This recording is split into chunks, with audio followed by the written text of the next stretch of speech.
lumière du monde. Dans ce monde, il n'y a pas de lumière.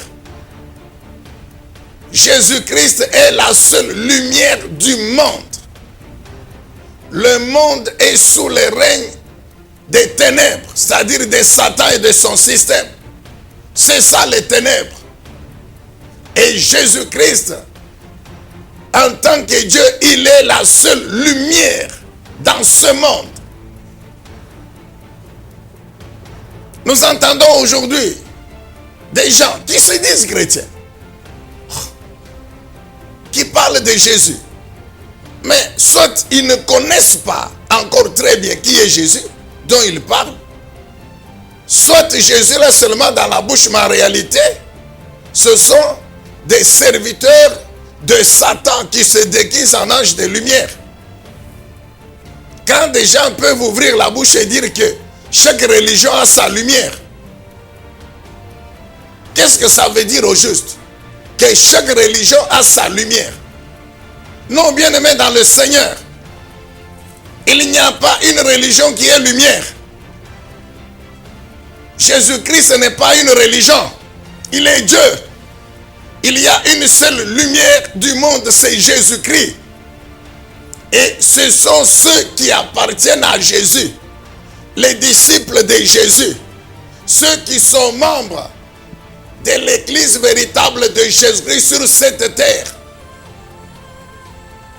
Cette église véritable de Jésus-Christ, qui est la représentation du royaume de Dieu sur la terre. Ce sont ceux-là qui font partie de la lumière.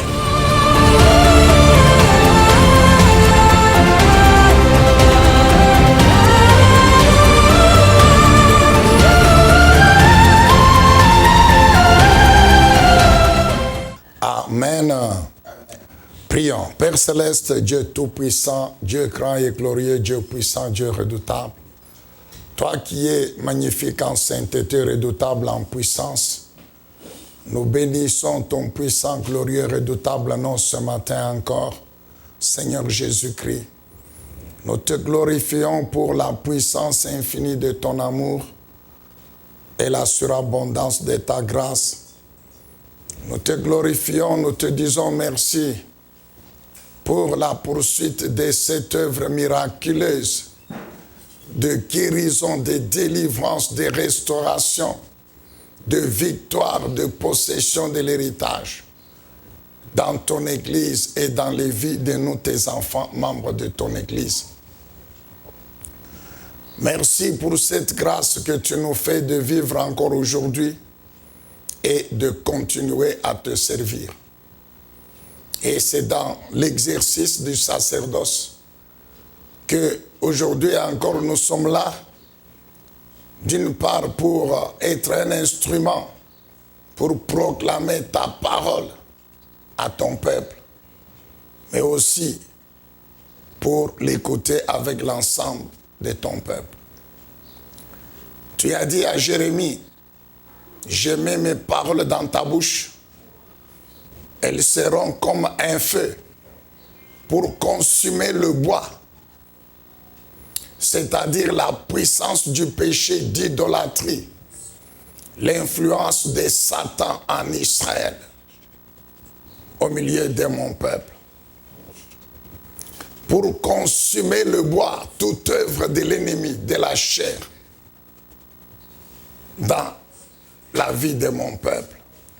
Mais elle sera aussi comme un marteau pour briser toutes les forteresses démoniaques, sataniques, sorcelleries.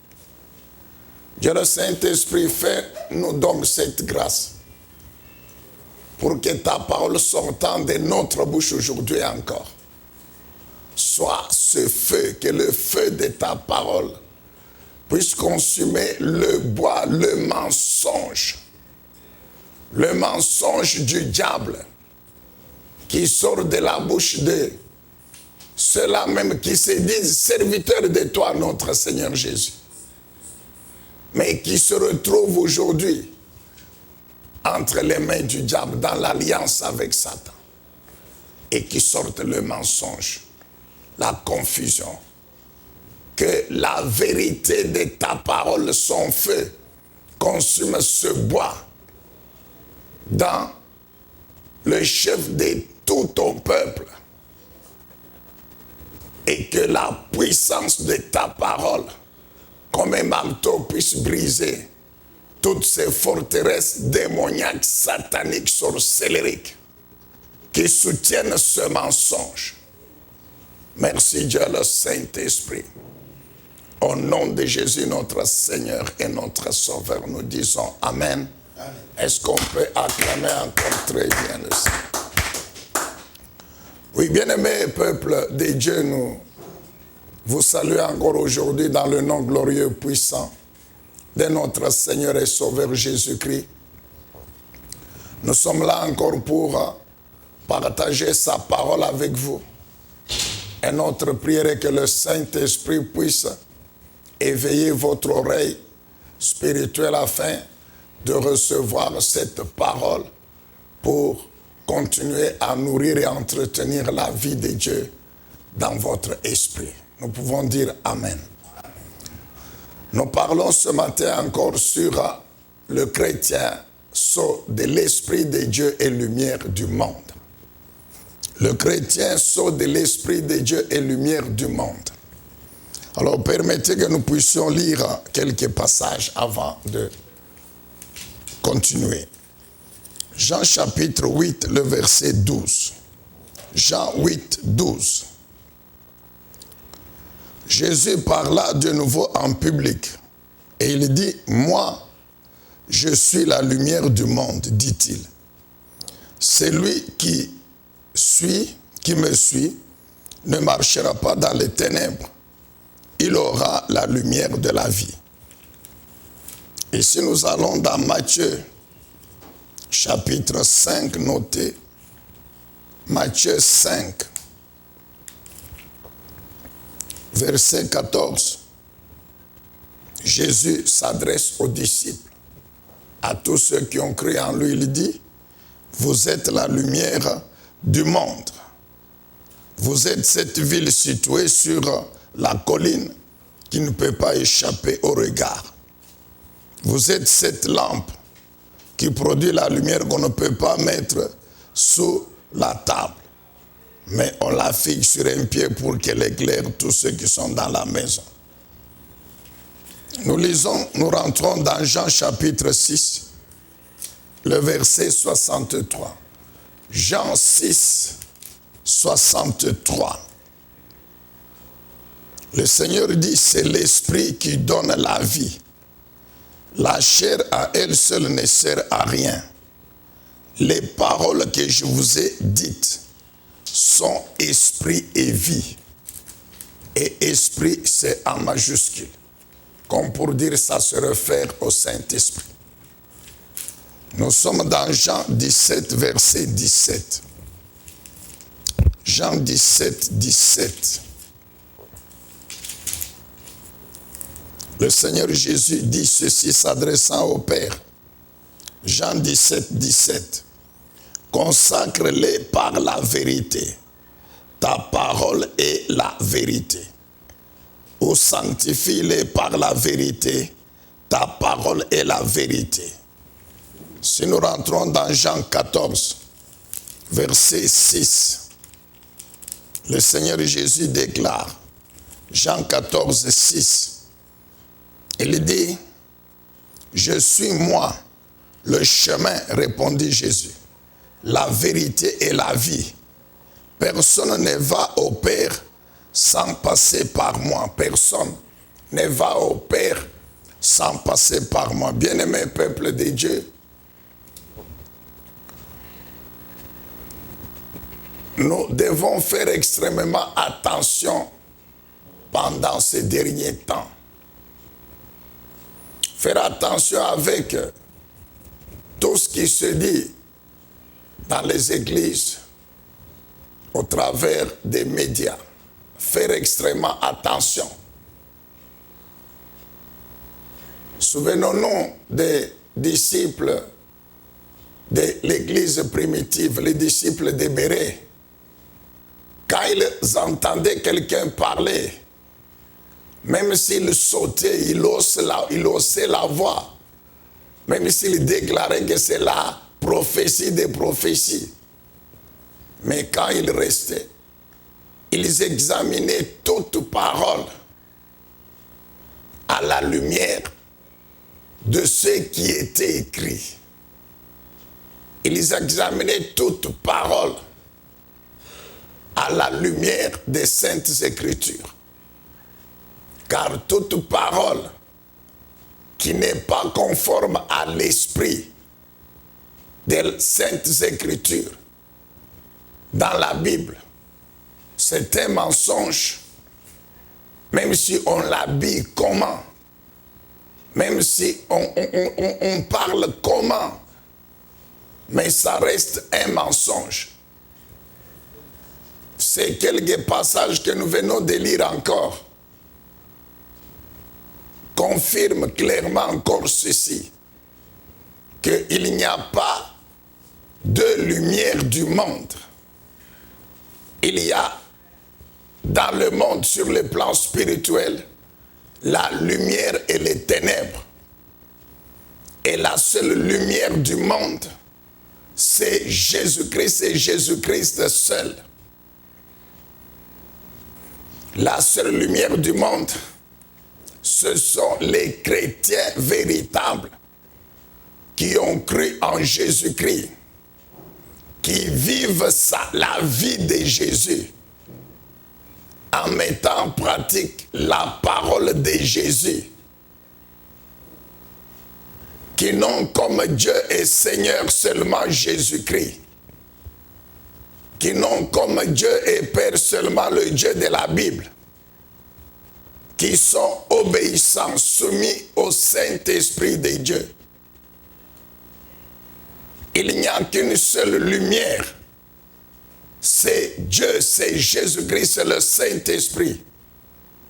Et les enfants de Dieu qui vivent la vie de Dieu par la parole de Dieu et par le Saint-Esprit.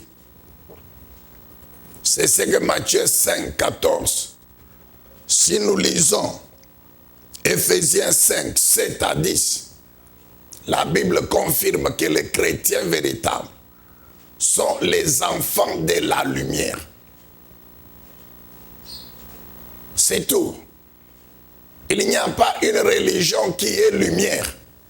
Comme on entend que chaque religion a sa lumière, non. Donc, conformément à la Bible, Jésus-Christ et les membres de son Église comme entité spirituelle, et non pas les membres des églises locales, non, des dénominations, des communautés, non. C'est les chrétiens véritables membres de l'église spirituelle, entité spirituelle que Dieu seul connaît. Ce sont ceux-là qui sont la lumière du monde. C'est tout. Jésus n'est pas une religion. Amen et bien-aimé dans le Seigneur. Donc, le reste qui n'est pas de Jésus-Christ, il fait automatiquement partie des ténèbres. Il fait automatiquement partie des ténèbres. Même s'il dit qu'il est chrétien, même s'il se dit apôtre, évangéliste, prophète, bishop, très bien. Même s'il met sur le truc église de Jésus-Christ, tout ce que vous voulez.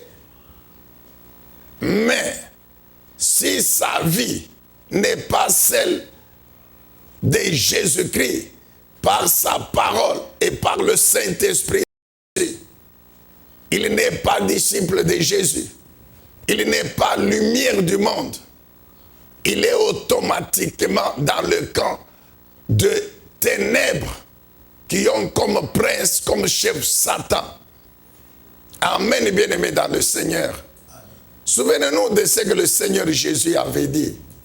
Beaucoup viendront à mon nom, apôtres de Jésus-Christ, bishop, patati patata, prophète de Jésus, très bien. Mais vous les reconnaîtrez par leurs œuvres, par leur comportement, Vous les reconnaîtrez par les paroles qui sortent de leur bouche, par leur enseignement. C'est pourquoi nous disons encore ceci, lorsque nous entendons, bien-aimés, l'enseignement de Jésus-Christ, mais c'est sa parole. Jésus enseignait sa parole, il enseignait la parole de Dieu. Et elle a été reprise dans la Bible, dans le Nouveau Testament, l'Évangile. Et Jésus dit quoi? Il dit que cet enseignement, mes paroles, c'est la vérité. C'est la seule vérité. Parce que la Bible dit que Jésus-Christ lui-même, il est la parole de Dieu, la parole de Dieu. Cette parole qui est la vie de Dieu, qui contient la vie de Dieu. C'est ce qui est écrit dans la Bible. Il n'y a pas deux vérités. La seule vérité, c'est la parole de Dieu que Jésus est, que Jésus a enseigné sous l'inspiration, la révélation du Saint-Esprit. Et puisque cette parole est de Dieu, elle contient la vie de Dieu. Et puisque là où il y a la parole de Dieu, il y a le Saint-Esprit de Dieu. C'est pourquoi Jésus dit dans Jean 6, 63, que mes paroles, mon enseignement, c'est l'Esprit, c'est la vie. L'Esprit de Dieu, la vie de Dieu. Là où il y a mes paroles, il y a l'Esprit de Dieu, il y a la vie de Dieu. Et donc c'est une erreur grave qui frise soit l'ignorance, soit le mensonge seulement, que l'on puisse aujourd'hui, au nom de quoi que ce soit, je ne sais pas, prétendre établir une comparaison entre l'enseignement de Jésus et l'enseignement de tous ces faux prophètes-là, que nous nous épargnons de citer même leur nom, des faux prophètes, même s'ils ont été à la base des religions, toutes les religions là que nous connaissons, l'islam, le bouddhisme, tout ça nous connaissons.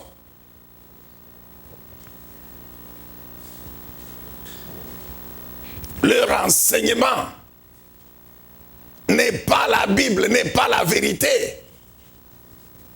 La seule vérité, c'est ce qui est écrit dans la Bible, que Jésus a enseigné, la parole de Dieu. Donc, en dehors de la parole de Christ, qui est la vérité, le reste, c'est le mensonge.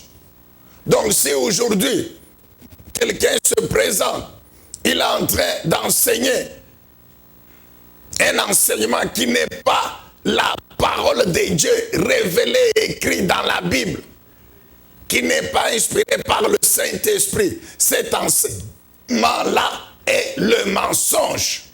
Car il y a une seule vérité, c'est Jésus-Christ, la parole de Dieu, c'est la seule vérité. Amen, bien-aimés dans le Seigneur. Et si Jésus a vaincu, Jésus a vaincu qui? Mais il a vaincu Satan et son système. C'est la vérité, la parole de Dieu qui est sortie de sa bouche. La parole de Dieu qui a marqué sa vie. Il a vécu par cette parole. C'est la puissance de l'Esprit de Dieu. C'est cette puissance de la parole de Dieu, de l'Esprit de Dieu qui a fait que Jésus a vaincu. Amen, bien-aimé dans le Seigneur. Amen. Il n'y a pas un autre enseignement qui peut apporter la victoire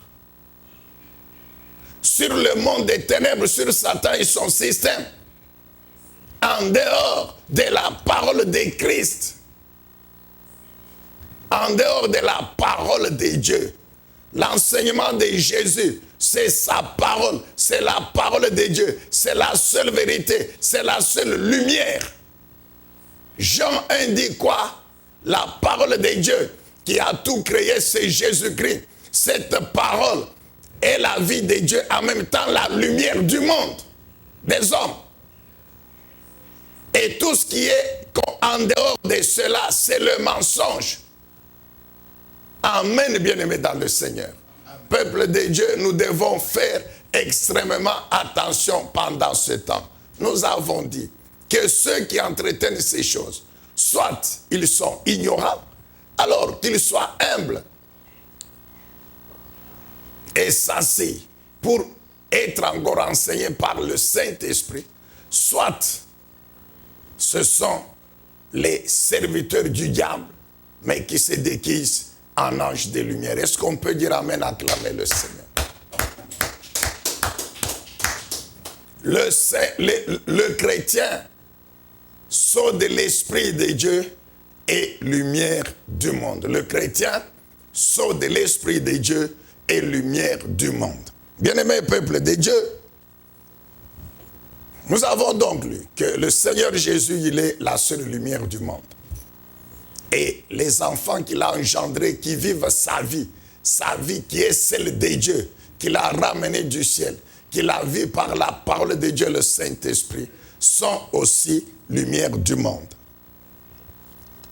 Nous avons dit que la lumière doit briller.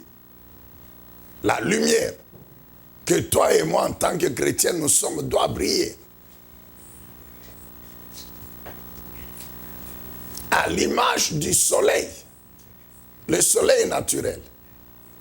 Il n'y a pas une seule seconde où il cesse de briller. Depuis qu'il existe, tant qu'il existera dans ce monde, le soleil va briller tous les jours. Et c'est ce que toi et moi, en tant que chrétiens véritables, nous sommes et nous devons continuer à être. Tous les jours, 24 heures sur 24 heures, nous sommes la lumière et donc nous devons briller. Nous sommes la lumière et nous devons briller, briller. Il n'y a pas un seul jour où toi et moi nous allons dire, aujourd'hui, je cesse de briller. Donc, je deviens obscurité. Non.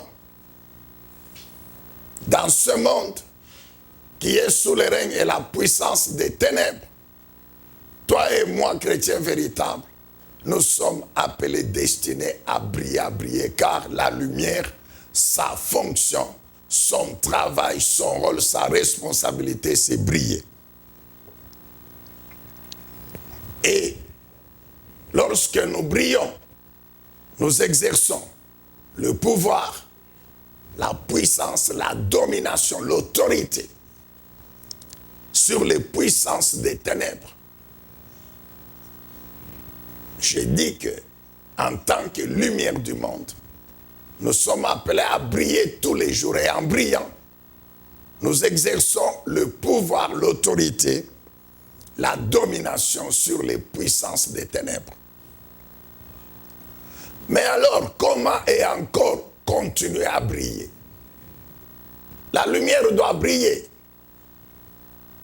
Mais concrètement, comment toi et moi, lumière du monde, nous devons briller? Nous te rappelons que c'est en exerçant. Donc, comment exercer cette responsabilité? Comment la lumière doit briller? Comment toi et moi, chrétiens, lumière, nous devons exercer cette responsabilité de briller dans le monde, d'être la lumière du monde. C'est alors que nous avions compris qu'il y avait un certain nombre de choses que toi et moi, nous devons faire tous les jours. Cette activité spirituelle qui relève de notre responsabilité en tant que lumière pour continuer à briller. Bien-aimés, lorsque nous lisons Ésaïe chapitre 60. Ésaïe 60, versets 1 et 2. Il est la question également de cette responsabilité.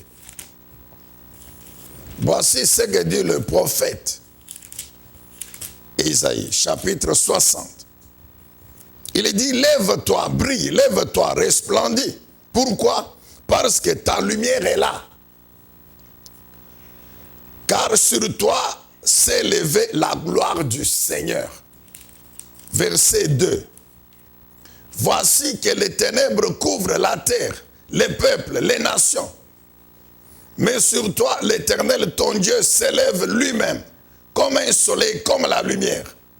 Et on verra la gloire de Dieu apparaître sur toi. Ésaïe dit quoi? Ésaïe dit ceci. Il s'adresse au peuple de Dieu. Il s'adresse à nous, peuple de Dieu, enfants de Dieu, chrétiens véritables aujourd'hui. Il nous exhorte que nous devons nous lever pour briller. Lève-toi, brille. C'est la lumière qui doit briller, qui doit s'élever. C'est toi et moi, chrétiens véritables. Sceaux de l'esprit et lumière du monde. C'est en tant que lumière du monde que nous devons briller, nous lever pour briller. Et il dit, pourquoi tu dois briller? Parce que ta lumière, elle est là. La lumière qui est là, qui nous fait briller, qui nous transfère cette identité, cette puissance d'être la lumière. C'est l'Éternel, le Seigneur. Jésus dit, je suis la lumière du monde. Par conséquent, vous, mes enfants véritables que j'ai engendrés, vous ne pouvez être que lumière du monde. Alors, Ésaïe dit quoi? Nous devons nous lever, chrétiens, lumière, se lever pour briller. Pourquoi? Parce que Dieu est là. Mais Dieu, il est là par quoi? Qu'est-ce qui marque sa présence? C'est sa parole. C'est son esprit. Dieu est là tous les jours avec sa parole, comme maintenant avec son Esprit Saint. Il est lumière. La parole de Dieu, lumière. Le Saint-Esprit de Dieu, lumière. Alors lorsque tous les jours, nous recevons cette parole, nous recevons l'Esprit de Dieu, nous nous soumettons à la parole, au Saint-Esprit, nous nous laissons conduire par le Saint-Esprit. Alléluia. Nous brillons, nous continuons à briller sur les ténèbres. Nous continuons à briller sur les ténèbres. La parole de Dieu est la lumière, la source de la lumière. C'est elle qui nous a engendrés. Et c'est cette source tous les jours qui entretient notre lampe pour que nous puissions continuer à briller. La parole de Dieu, le Saint-Esprit, c'est comme l'huile dans la lampe. Tant que l'huile est dans la lampe va continuer à produire la lumière. L'onction du Saint-Esprit qui nous enseigne la parole de Dieu. La parole de Dieu elle-même, c'est ça la source qui entretient notre lampe.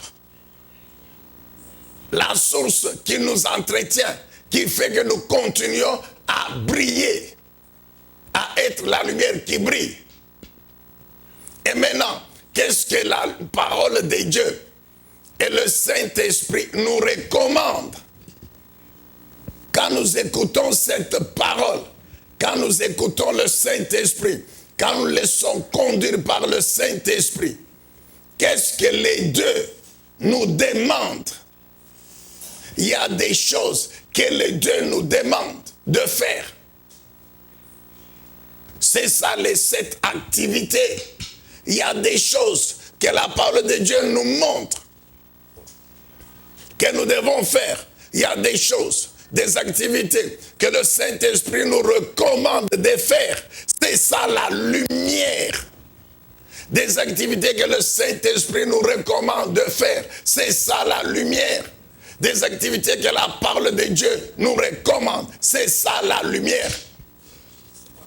Et quand donc nous conformons notre vie à cette parole, aux exigences, aux recommandations de cette parole du Saint-Esprit, la parole de Dieu et le Saint-Esprit ont également la puissance qui nous rend capables de pouvoir maintenant satisfaire, accomplir, faire ce qu'il nous recommande.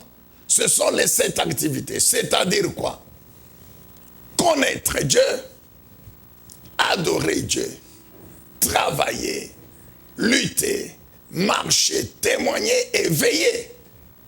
Les 7 activités que les chrétiens lumière doivent accomplir pour pouvoir continuer à briller dans ce monde, à dominer, à régner sur les ténèbres, à mettre fin au règne des puissants des ténèbres dans les vies de tous les païens, afin qu'ils soient transférés du royaume des ténèbres au royaume de la lumière, afin qu'ils fassent aussi membres du royaume des dieux et continuent à marcher dans la lumière. Amen. Est-ce qu'on peut dire Amen, acclamer le Seigneur? Nous avons déjà vu les 2 premières activités. La connaissance de Dieu. Et pendant la semaine de jeûne et prière, nous avons encore longuement parlé sur la connaissance de Dieu, qui a 2 niveaux. Connaissance théorique, qui est importante. Connaître la Bible, connaître les vérités bibliques. Prenez besoin de vous rappeler encore aujourd'hui cette discipline technique qu'on appelle en théologie la mnémotechnique. Mnémotechnique, c'est-à-dire la mémorisation des versets bibliques. Mémoriser non pas comme un perroquet, non. Mémoriser non pas comme les disciples du diable qui sont dans tous ces sectes-là, démoniaques, sataniques, qui se disent même de Jésus-Christ. Les versets bibliques mémorisés, mais en alliance avec le diable. Derrière eux, c'est l'esprit du diable. Non, bien-aimé. Parce que la Bible, c'est un livre. Lorsque on la lit, on l'écoute, sans l'esprit de Dieu, le Saint-Esprit qui a révélé, eh bien, ça reste quelque chose qu'on a mémorisé, comme un perroquet, et qui n'a aucune puissance. Mais lorsque, sous l'onction du Saint-Esprit, je lis la parole, je mémorise les versets bibliques. Ces versets sont des armes offensives et défensives. N'oublions jamais que sur cette terre, nous sommes dans un combat. La lumière est en confrontation permanente avec les ténèbres. Mais grâce soit rendue à Dieu, car les ténèbres n'obscurciront jamais la lumière. Tant que la lumière brille, les ténèbres ne la vaincront jamais. Alléluia. Amen, bien-aimés dans le Seigneur.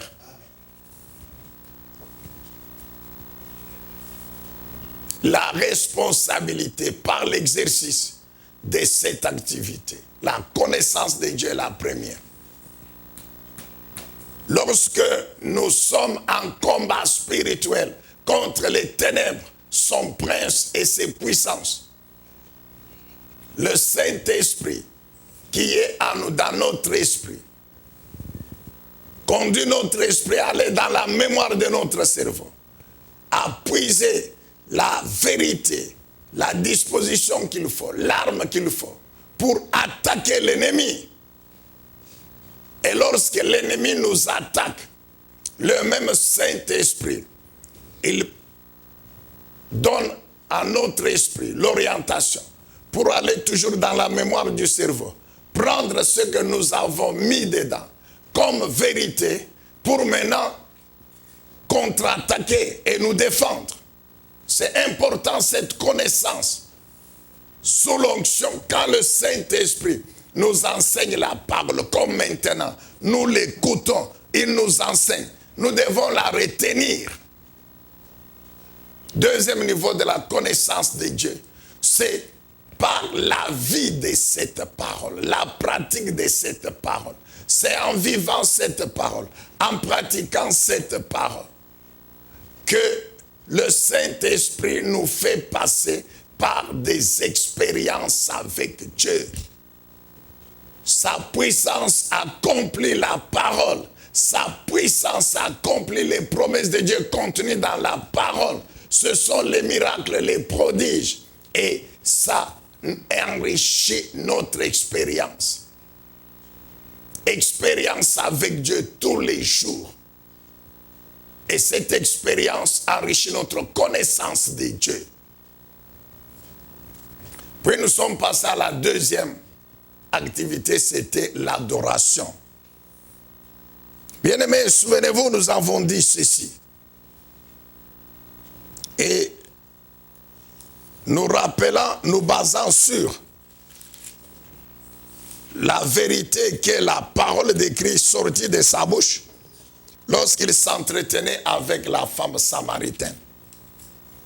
Jean 4, verset 23.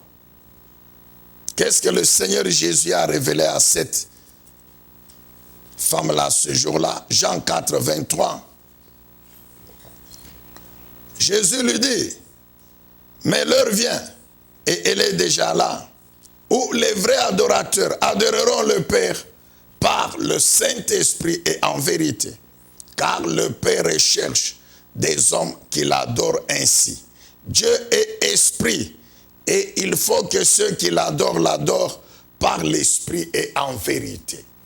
L'adorent par le Saint-Esprit et en conformité à la vérité qui n'est rien d'autre que la parole de Dieu. Amen. Parlant des activités de l'adoration et nous basant sur la parole du Seigneur, bien-aimés, nous avons compris que ces activités concernent toute la vie du chrétien. Chrétien lumière. Toute sa vie, toutes les activités spirituelles de sa vie, bien-aimés, c'est l'adoration. Jésus dit, Dieu cherche les vrais adorateurs. Il n'y a pas une autre catégorie de gens que Dieu cherche. C'est-à-dire des gens qui se disent chrétiens, mais ils ne sont pas de vrais adorateurs, non. Cette identité, elle est unique, elle est totale, complète. Chrétien, sceau de l'esprit, en même temps, lumière du monde, en même temps, vrai adorateur. Ça marche, c'est une identité qui marche ensemble. C'est un tout. C'est un tout. Tu ne peux pas dire que tu es véritable chrétien, mais entre-temps, tu n'es pas lumière du monde. Ou bien tu dis que tu es chrétien, lumière du monde, mais tu n'es pas un vrai adorateur, non. Ou tu vis toute l'identité, ou tu ne vis pas l'identité, donc tu n'es pas chrétien véritable. Si tu es chrétien véritable, tu es sceau de l'Esprit de Dieu, tu es en même temps lumière du monde, tu es en même temps un vrai adorateur. Jésus dit quoi?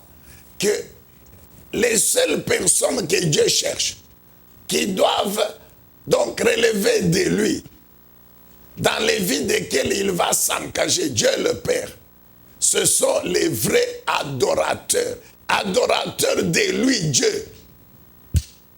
Et Jésus précise qu'ils adorent le Dieu le Père comment?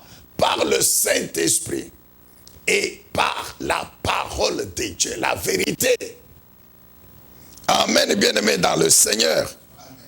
Adorer Dieu par la puissance du Saint-Esprit et en conformité à la vérité qui est la parole de Dieu. Mais la vie du chrétien, c'est quelle vie? C'est la vie du bon berger. La vie que le bon berger, le Seigneur Jésus a vécu sur cette terre en tant qu'homme.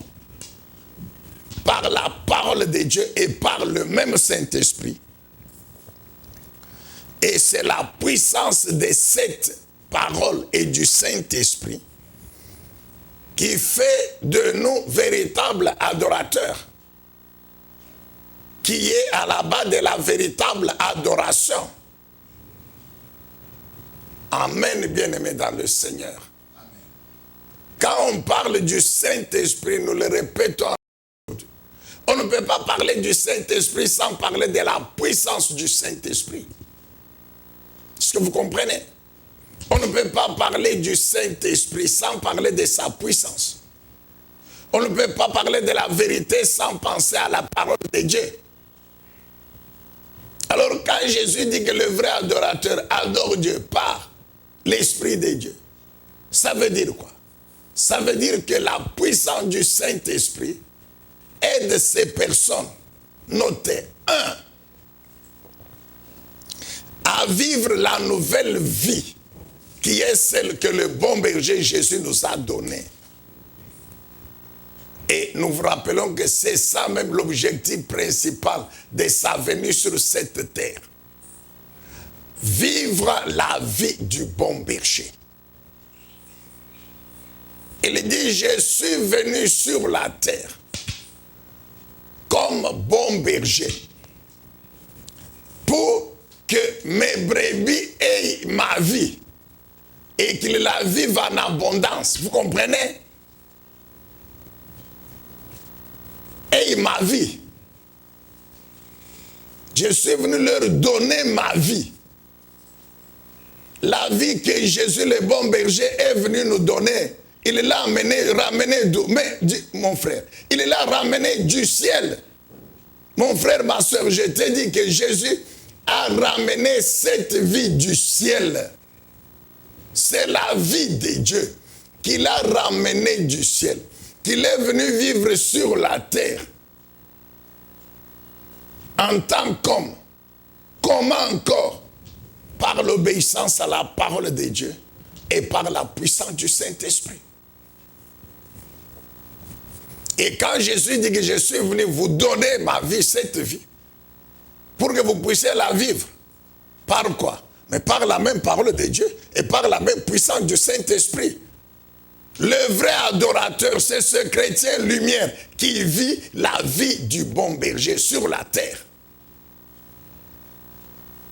Deuxièmement, en vivant cette vie, en même temps, nous servons Dieu.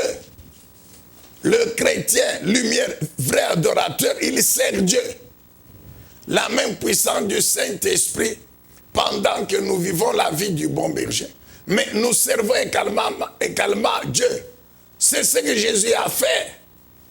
Toute sa vie consacrée au service de Dieu, en servant le peuple, en accomplissant la mission que Dieu lui a envoyée sur la terre. C'est comme ça que Jésus a servi.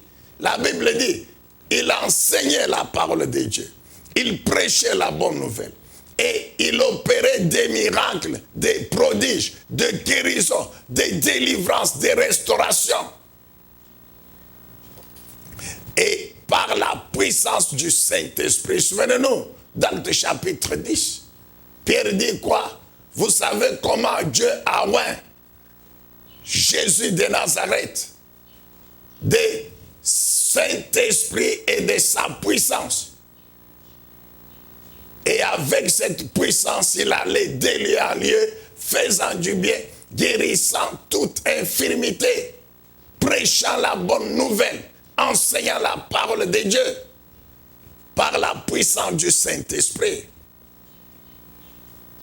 Donc le vrai adorateur, il vit la vie du bon berger, par la puissance du Saint-Esprit, et tous les jours, il sert l'Éternel. Chrétien lumière, il est cette pierre vivante, L'Esprit nous rappelle et nous conduit dans 1 Pierre chapitre 2. Écoutez encore la parole de Dieu. 1 Pierre chapitre 2.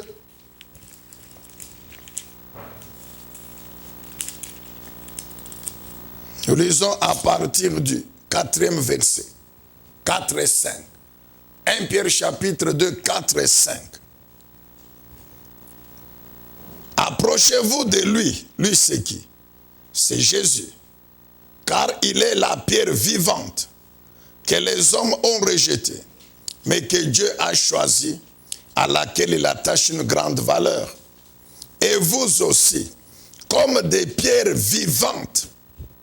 Vous c'est qui? C'est nous, toi et moi, chrétiens, sceaux de l'esprit, lumière du monde, vrai adorateur. Qui est-ce que nous sommes encore? Nous sommes des pierres vivantes, oui. Parce qu'engendrés par Jésus-Christ, pierres vivantes. Et nous formons un temple spirituel, c'est-à-dire l'Église. Alors Pierre dit que nous devons nous édifier pour constituer une sainte communauté de quoi? Des prêtres, des sacrificateurs, qui ont comme responsabilité, chargés de lui offrir des sacrifices spirituels qu'il pourra accepter favorablement par Jésus-Christ. Amen, bien. Est-ce qu'on peut acclamer le Seigneur? Tu comprends encore, mon frère, chrétien véritable, ton identité, sceau de l'Esprit de Dieu, lumière du monde, vrai adorateur, et en exerçant l'adoration de tous les jours, tu es une pierre vivante, sacrificateur, qui a comme responsabilité de pouvoir offrir à Dieu tous les jours les sacrifices spirituels. Sacrifices spirituels. Lesquels encore? C'est sacrifice de louange, d'adoration ici par rapport aux paroles. Sacrifice de prière. Souviens-toi que la prière est un puissant sacrifice spirituel que nous offrons à notre Dieu. Ce n'est pas la prière d'un mendiant, d'un chrétien qui se comporte devant Dieu comme un mendiant ou un mendiant ou comme encore esclave. Non, c'est la prière d'un véritable enfant de Dieu, héritier de Dieu, serviteur de Dieu, qui comprend ce qu'il est, ce qu'il fait, qui comprend sa responsabilité devant Dieu en tant qu'enfant et héritier. Puis il y a la parole de Dieu, l'écoute de cette parole comme maintenant. Maintenant là, je ne sais pas où tu es, mais tu écoutes la parole. Ton esprit, âme et corps concentré à écouter la parole, sur l'écoute de la parole de Dieu. C'est un sacrifice, écouter la parole, méditer la parole, proclamer la parole dans la prière. C'est un sacrifice spirituel. Et puis, les sacrifices d'argent, les dîmes et les offrandes. Mais oui, ils sont spirituels. Pourquoi? Parce que c'est la loi de Dieu. Les dîmes et les offrandes relèvent de la loi de Dieu, qui est sa parole, qui est esprit. Amen, bien-aimé, dans le Seigneur. Est-ce qu'on peut acclamer encore le Seigneur? Troisièmement, la puissance de l'esprit. Comment elle opère dans la vie d'un vrai adorateur. La puissance de l'esprit permet ainsi au vrai adorateur d'exercer le règne, d'exercer le pouvoir, l'autorité, la puissance du nom de Jésus-Christ dans ce monde. Et quand, par la puissance du Saint-Esprit, nous régnons, nous exerçons le pouvoir, l'autorité, les ténèbres et leur puissance ne peuvent que être anéantis. Souviens-toi que là où il y a le chrétien lumière, il y a le règne, il y a la puissance, il y a la domination. La domination, c'est pourquoi Psaume 110 déclare cette prophétie sur Jésus-Christ, mais qui est aussi la nôtre. Car là où il y a Jésus, nous sommes aussi en lui. Et sur cette terre, il nous a donné son nom. Il nous a donné sa parole, son esprit, source de sa puissance. Dieu dit quoi? Assis-toi à ma droite. J'ai déjà anéanti tes ennemis. Je les ai déjà mis sous tes pieds. Maintenant, tout je te demande, c'est de régner sur eux, de les dominer. Chrétien véritable, Éphésiens 2:6 dit quoi? Qu'en Christ, là où il est, nous sommes aussi, car Dieu nous a ressuscités avec lui. Ainsi, la vie nouvelle que nous vivons sur la terre vient de lui, de cette résurrection, par sa puissance. Alléluia, peuple de Dieu. Et c'est pourquoi Jésus pouvait dire, s'adressant à nous, ses enfants, ses disciples, chrétiens véritables, il dit quoi? Marchez sur les scorpions, sur les serpents, sur toute la puissance du diable. C'est ça les ténèbres. Pourquoi marcher? parce que nous sommes en lui, Jésus, au ciel. Dieu dit, tous tes ennemis sous les pieds. Spirituellement, par la puissance du nom de Jésus-Christ, de son esprit, nous sommes au-dessus de Satan et son système, au-dessus des ténèbres. Donc, ils sont sous nos pieds. C'est ça l'image que le Seigneur donne.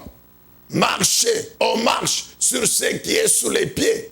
Dieu dit, j'ai mis tes ennemis sous tes pieds. Règne. Marcher, c'est régner. Marcher, c'est dominer. Marcher, c'est détruire. Est-ce qu'on peut dire Amen, acclamer le Seigneur Dieu Tout-Puissant?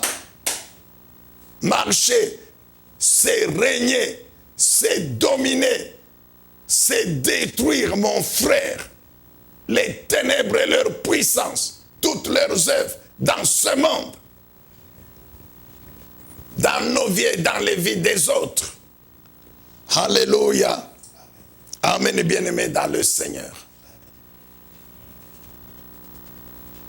Alors vous comprenez, bien-aimés, vous comprenez encore très bien que donc quand on parle d'adoration, de vrais adorateurs, c'est toute la vie, c'est toute la vie. C'est la vie du chrétien lumière. Continuons toujours avec l'adoration. Ici, il s'agit nous voulons parler sur la façon d'adorer. Ici, il s'agit toujours des activités d'adoration qui sont exclusives, je dirais, lorsque nous sommes dans le temple, lorsque nous sommes seuls chez nous à la maison, dans sa maison. Même au travail, tu es seul. Quelque part, tu es seul. Comment tu dois continuer à adorer? Donc ici sont des sous-activités, si vous voulez, d'adoration, qui sont exclusives. Soit dans le temple, soit en dehors. Alors ces activités, nous allons les citer faute de temps. Nous allons revenir en détail prochainement. Alors, ces sous-activités qui font partie de la façon d'adorer. C'est écrit même dans la Bible. Bien-aimé, on adore Dieu avec crainte. On adore Dieu avec respect. On adore Dieu avec louange. Les chants, les cantiques, les psaumes. On adore Dieu avec les actions de grâce, les actes de reconnaissance. On adore Dieu avec joie. On adore Dieu en confessant Jésus-Christ. Et là, vous comprenez que ce n'est pas seulement dans le temple, partout où je me trouve, je dois confesser que Jésus-Christ est Seigneur, qu'il est le Rédempteur, il est le Fils de Dieu, il est le Sauveur, le seul Sauveur qui sauve le peuple du péché. Il est la seule lumière du monde. Alléluia. Amen, bien-aimé dans le Seigneur. Amen. Il est la seule vie de Dieu, l'incarnation de la vérité de Dieu. Il est la parole de Dieu qui a créé l'univers visible et invisible. Il est le Seigneur, le Dieu Tout-Puissant. Donc partout, je confesse Jésus-Christ. Je le confesse. Je dis ce qu'il est et ce qu'il est capable de faire. C'est adorer Jésus. Un vrai adorateur ne peut pas vivre dans le péché. C'est quelqu'un qui confesse ses péchés et qui les abandonne pour toutes, une fois pour toutes. On adore Dieu par la lecture de la parole. Un vrai adorateur doit lire la parole, doit méditer la parole, doit aimer écouter la parole de Dieu. On adore Dieu avec musique et chant, on en a parlé. On adore Dieu même par la danse. Et là, ce n'est pas n'importe quelle danse, nous le verrons. Amen, bien-aimés dans le Seigneur. Et nous terminons cette activité d'adoration par les bienfaits, le bénéfice. Qu'est-ce que Dieu donne quand nous l'adorons? Quelle est la récompense que Dieu donne aux vrais adorateurs, à ce chrétien véritable, son de l'Esprit de Dieu, lumière du monde et vrai adorateur? Bien-aimé, il y a globalement la bénédiction. La bénédiction. Et dans cette bénédiction, il y a l'appel de Dieu. Il y a la délivrance, la guérison, la joie et la paix. Il y a la présence de Dieu. Alléluia. La reconnaissance de la Seigneurie de Christ. C'est une bénédiction. Amen, bien-aimés dans le Seigneur. Amen. Que Dieu soit loué, que Dieu soit béni. Retiens encore aujourd'hui, mon frère, que tu dois tout faire pour être un chrétien véritable. Le chrétien véritable, il est le sceau de l'Esprit de Dieu. Il est sa propriété privée, personnelle de Dieu. Le chrétien véritable, en tant que sceau de l'Esprit, il appartient à Dieu. Mais il est en même temps lumière du monde. Car il a été engendré par Dieu, par Jésus-Christ, qui est la lumière du monde. Et en tant que lumière du monde, il doit être un vrai adorateur. Toute sa vie, c'est vrai adorateur. Et d'abord, en tant que lumière, nous avons dit, il doit continuer à briller. Et pour briller, il y a des activités qu'il doit faire. Dans ces activités, il y a la connaissance de Dieu, il y a l'adoration, il y a un travail spirituel à faire tous les jours, il y a un combat à livrer tous les jours, c'est la lutte, il y a la marche avec Dieu, il y a le témoignage et il y a veiller.